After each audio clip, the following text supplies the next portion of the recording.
Hi, I'm with Dave Bridson at the Williamson Tunnels Heritage Centre.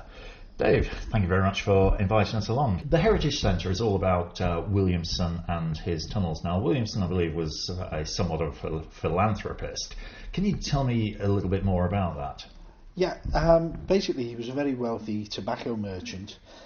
He was born in 1769 in Yorkshire.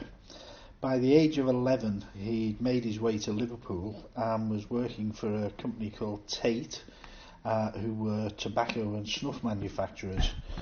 Eventually, he married into the family, took over the company, and became a very wealthy and successful merchant in his own right. We're actually in a sandstone quarry here, aren't we? Yes, yeah, we're at the foot of it. We don't know how deep it might have been at one time, and there is a tunnel directly beneath us. You're excavating these tunnels by hand? Yeah, partly because we have to. We haven't got the money to pay for machinery. It's not very easy to use machinery in the sort of spaces we're looking at. So, Dave, where are we now? Right, we're in an area of the tunnels known as the pit, because of this large open area and quite deep area behind us. Looking at the sandstone either side, and this is the original quarry, I assume? It is, yes. If you imagine, before Williamson bought the land, we'd have been standing here with the sky above us, sandstone walls open to the air, and probably some kind of digging and excavating going on at this lower level and off into the distance. We think they stopped working here because they hit a seam of yellow sandstone rather than the good quality building stone, which is red. So Dave, I'm looking at the green carpet of something here. This is clearly a life form that's photosynthesizing in a tunnel. How does this happen?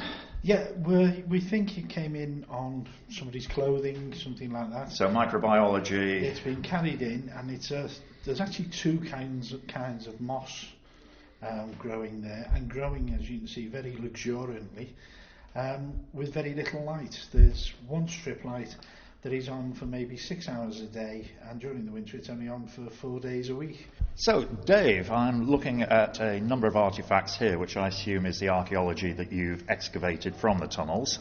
Yeah, this is some of the artefacts that we've recovered, because obviously after Williamson died, the tunnels were filled in because they were seen as a nuisance. Yes. So the corporation at the time basically tipped in household refuse, ash and demolition rubble, things like that, to fill them in and stop people getting lost and wandering off into them. I'm completely fascinated by the stack of oyster shells there.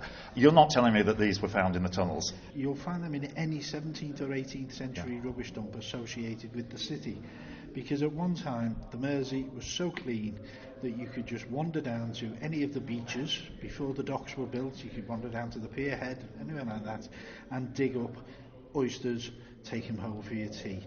Everybody ate the oysters in Liverpool. Good grief. Did you know that? You could actually feast on oysters from the Mersey in the 18th century. That's amazing.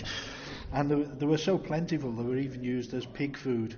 There was a lot of pig food, oysters living on pigs. Yes.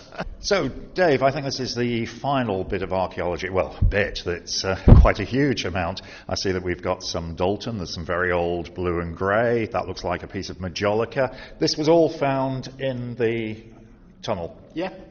Again, there's a reflection of Liverpool in its history. There's a very good social history here. A lot of this has come from wealthier houses, certainly not from the very poorest, and it's almost certainly not from the houses of Williamson's workers. No. Interestingly, it's all Staffordshire pottery, yet just down the road we had the De La Robiere pottery in the late 1800s. Well, there were several Liverpool potteries, and it is unusual that we haven't found anything. There may be some of the unmarked china. Of course. Is from Liverpool, but all the marked stuff is from the potteries. Thank you very much for inviting us down. It's been a fascinating tour. You really should take advantage of what's on offer here at the Williamson Tunnels. Dave is an expert, his volunteers are experts, they're all accompanied tours, they take about 40 minutes and it's just £4. I think that's great value for money, don't miss out on this. Also, I think you're still looking for volunteers to help excavate and dig out. We are, and to act as guides as well. We give full training, so we're always looking for volunteer guides. And digging, we're looking basically for people with a few hours to spare either weekdays or weekends. How do We people don't get in mind. touch with you, Dave? Right, they can get in touch with us by email at enquiries@williamsontunnels.co.uk, or they can give us a ring on 709 6868.